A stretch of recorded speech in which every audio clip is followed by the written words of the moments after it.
Eu sou músico, compositor, tenho uma formação absolutamente tradicional nesses termos, mas desde muito pequeno que também mexi com tecnologia, com programação, com computadores e, portanto, a junção das duas coisas foi completamente um acidente. Houve uma altura na minha vida em que eu percebi que tinha jeito para trabalhar com a tecnologia e com a música. E naturalmente a coisa foi-se desenvolvendo e neste momento eu diria que interessa-me sobretudo a ligação da música com a tecnologia, que sempre existiu, ou seja, para além do cantar, e mesmo o cantar tem uma técnica, todos os instrumentos musicais são exemplos de tecnologia. Todas as partituras são um exemplo da memória cristalizada em tecnologia, etc. Portanto, a mim interessa-me a relação da música com a sua tecnologia. Seja ela digital, seja ela um piano acústico, seja ela uma partitura. Interessa-me a relação entre a tecnologia e a música. Como tenho particular facilidade em usar as tecnologias digitais, o meu trabalho versa muito sobre a tecnologia digital e música, mas é basicamente isso. A minha formação, do ponto de vista de programação, foi completamente informal. Nunca tive qualquer estudo formal de tecnologia, mas o meu pai ensinou-me a programar quando eu era miúdo e, portanto, a coisa foi sempre desenvolvida sob esse ponto de vista informal. Sob o ponto de vista musical, foi muito formal e muito tradicional. Portanto, estudei piano e cravo no conservatório, dirigi coros, queria ser maestro de música contemporânea a uma dada altura da minha vida, segui composição, doutorei-me em composição, portanto a coisa foi super tradicional sobre esse ponto de vista. É engraçado porque estas duas peças nasceram de ímpetos completamente diferentes, mas têm coisas em comum. Mas elas não foram desenhadas para ter coisas em comum. E isto é uma coisa que eu acho que é muito engraçada no nosso trabalho enquanto artistas, que é aquilo que as pessoas reconhecem no nosso trabalho, o que chamaríamos o estilo, se quisermos, não é muitas vezes uma coisa intencional. Pode ser, no meu caso não é. No meu caso é uma coisa que eu próprio reconheço quando olho para trás e olho para as peças e percebo que elas têm em comum. E o que me interessa nesta exposição em Braga é precisamente o facto de as duas instalações estarem postas de forma a que elas reagem uma à outra, que elas interagem. E isso interessa muito porque elas não foram desenhadas dessa forma. A primeira, a Pendulum, foi desenhada de uma preocupação que eu tive durante algum tempo, que era a questão da espacialização, e comecei a perceber que o imaginário, quando falávamos com os compositores sobre espacialização, eles diziam sempre: eu quero que este som seja como uma bola de ping-pong que vai pinchando no espaço, ou que seja como um elástico que eu atiro e me é devolvido.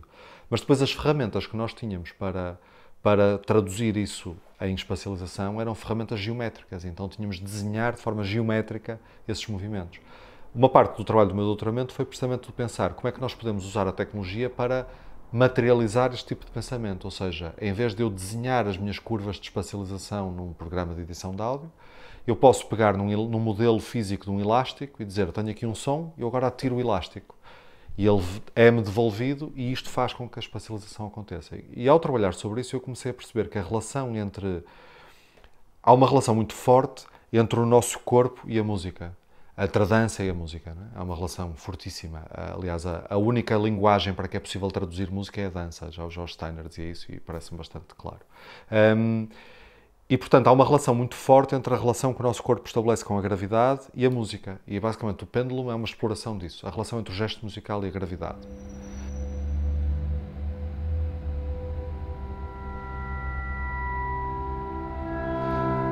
A Resono é uma coisa completamente diferente. Tem a ver com uma série de experiências que eu fiz a uma dada altura, que era criar Robotic Music Snobs, que era uma coisa que me irritava profundamente nas instalações interativas, instalações sonoras, era a ideia de que qualquer pessoa chega, faz qualquer coisa e a instalação reage. E isso irritava-me um bocadinho, porque os músicos que eu conheço e que me interessam não são assim. Se eu tiver o James Brown sentado numa sala e eu chegar lá e começar a tocar um prelúdio de Chopin, ele provavelmente não vai pensar: que engraçado, que harmonia que estás a fazer, deixa-me cantar por cima. Não, ele vai me perguntar: is that funky enough for me? E se entrar, decide tornar a coisa ainda mais funk. Pronto, eu queria Robotic Music Snobs, queria máquinas que fossem assim. Ou seja, máquinas que em vez de reagirem a qualquer coisa que eu fizesse, ficassem à espera que eu fizesse qualquer coisa que elas entendessem, e então só aí é que reagiam. Pronto, e comecei a trabalhar sobre isso e a Resono é o resultado disso. Ou seja, é uma instalação interativa em que não reage a qualquer coisa. A pessoa tem de ir lá cantar e se elas gostarem do que a pessoa canta, pode ser que reajam. A coisa engraçada é que eu a ponho numa sala ao lado da Pendulum e assim que a peça da Pendulum começa, elas todas reagem. Portanto, eu nunca tive uma reação da Resono tão grande como a minha própria música da Pêndulo. O que é que isto me mostra? Mostra-me que há um pensamento em comum entre as duas, claramente. E, portanto, isto é uma das coisas que eu acho mais bonitas na arte, para mim, a arte não é uma materialização daquilo que nós já sabemos. A arte ajuda-nos, pela materialização, a sabermos coisas. E então eu conheço-me a mim próprio e conheço o meu próprio trabalho através desta junção das duas instalações de uma forma que eu se calhar não poderia conhecer de outra forma. E por isso é que me interessa esta junção das duas coisas.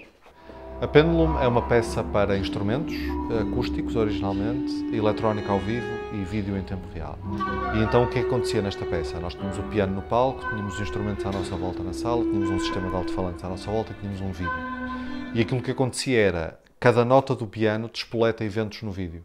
E o vídeo é que controla a articulação dos outros músicos e a articulação dos sons no espaço. E, portanto, basicamente o piano despoleta eventos que depois são controlados pelos modelos que aparecem no vídeo. Mas esses modelos incluem todos eles a gravidade. E então o que é que faz? Os gestos, o que é que isto faz acontecer? Os gestos musicais do piano são só lançados pelo piano, mas depois são desenvolvidos pela ação da gravidade. E é isto que me interessa, é a exploração da gravidade na geração do gesto musical. E há um pormenor engraçado, acho eu, que é a maior parte dos gestos no início não têm fricção.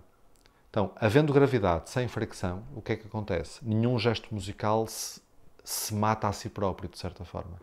E então, durante o início, durante quase toda a peça, eu tenho de artificialmente matar os gestos musicais.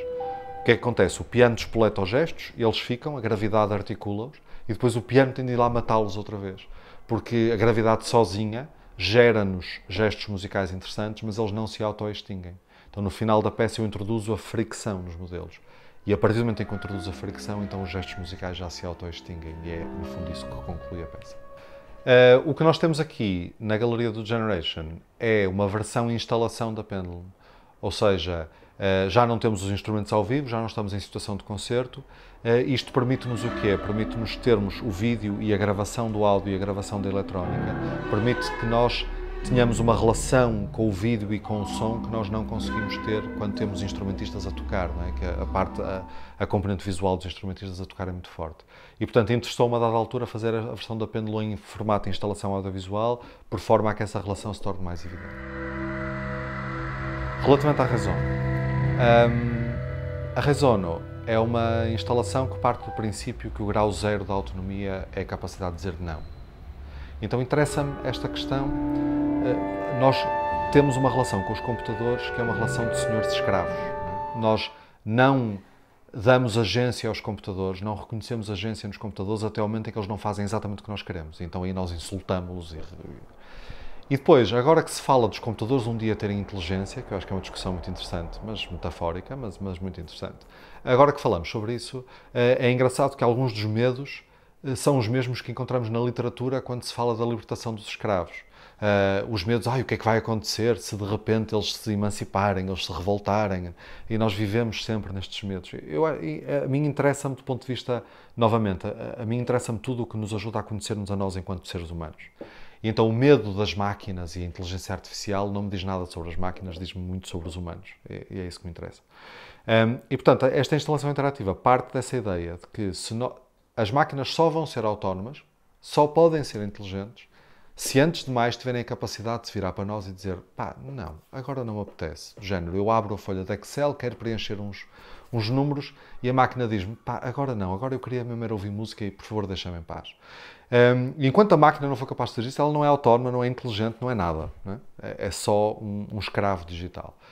E partindo desta ideia, a Resono é isso, é uma instalação interativa com uma série de seres que comunicam entre si usando apenas o som. Elas também produzem luz, mas elas não sabem que produzem luz, porque elas não veem. Cada um daqueles seres só ouve e produz som. E relaciona-se com os outros ouvindo e produzindo som. E tal como nós, gosta do que reconhece e tem medo do que não conhece. E portanto, se nós chegarmos lá, elas foram treinadas com 44 horas de música que eu selecionei, cada um daqueles seres. E portanto, se eu chegar lá e cantar alguma coisa que seja vagamente parecida com essa biblioteca que elas têm, elas vão reconhecer e vão reagir timidamente. Se eu reforçar essa reação, elas vão reagir mais e vão ganhar mais confiança. Como elas se reconhecem umas às outras, quando uma começa a cantar, tem tendência a estimular as outras a cantar também. E há um efeito de contágio. À noite, quando as pessoas já não estão lá, a última pessoa a sair do generation vai ligá-las para carregar a bateria. Quando a bateria está totalmente carregada, mas ainda estão ligadas à corrente, então elas aí podem sonhar. E o sonhar, em termos técnicos, na realidade da aprendizagem máquina ou da aprendizagem automática, é o momento em que elas vão pegar nas gravações que fizeram durante o dia e aprender alguma coisa com essas gravações durante o dia. Portanto, ao longo da instalação elas vão aprendendo. A parte bonita daquilo é que eu acho que a parte mais bonita daquela instalação é quando elas estão a sonhar à noite, mas isso só as pessoas que tomam conta da exposição é que veem, o público nunca vai ver. Mas eu gosto disso, acho piada essa parte. As peças nunca estão acabadas e eu simplesmente deixo de trabalhar sobre elas. Há um momento em que as peças são apresentadas ao público pela primeira vez e a partir desse momento eu deixo de trabalhar sobre elas. Na realidade, o que acontece é uma espécie de divórcio. É o momento em que elas passam a trabalhar nelas sozinhas e em conjunto com o público. Ou seja, eu vou descobrir numa peça daqui a uns anos coisas que eu não descobri quando a fiz. E posso até fingir que já sabia quando as fiz e que foi de propósito, mas estou a fingir, porque na realidade as peças ensinam-nos muito nessa longevidade. E portanto, para a minha questão, eu estou sempre preocupado com a peça que vou fazer a seguir. Preocupa um pouco aquelas que eu já fiz. Mas elas vivem independentemente de mim. E, de certa forma, apesar de ter sido eu a ir instalá-las e ir eu recolhê-las, na verdade, a resposta das peças da Resono é vêm para a minha garagem. Né? E, portanto, elas vivem na minha garagem, escondidas, até que de vez em quando são apresentadas noutros sítios. Mas em cada nova apresentação, elas ensinam-me alguma coisa de novo. E, portanto, eu não sei se sei bem responder essa pergunta, porque... é isso. Eu trabalho muito intensamente nas peças enquanto as estou a conceber a primeira vez.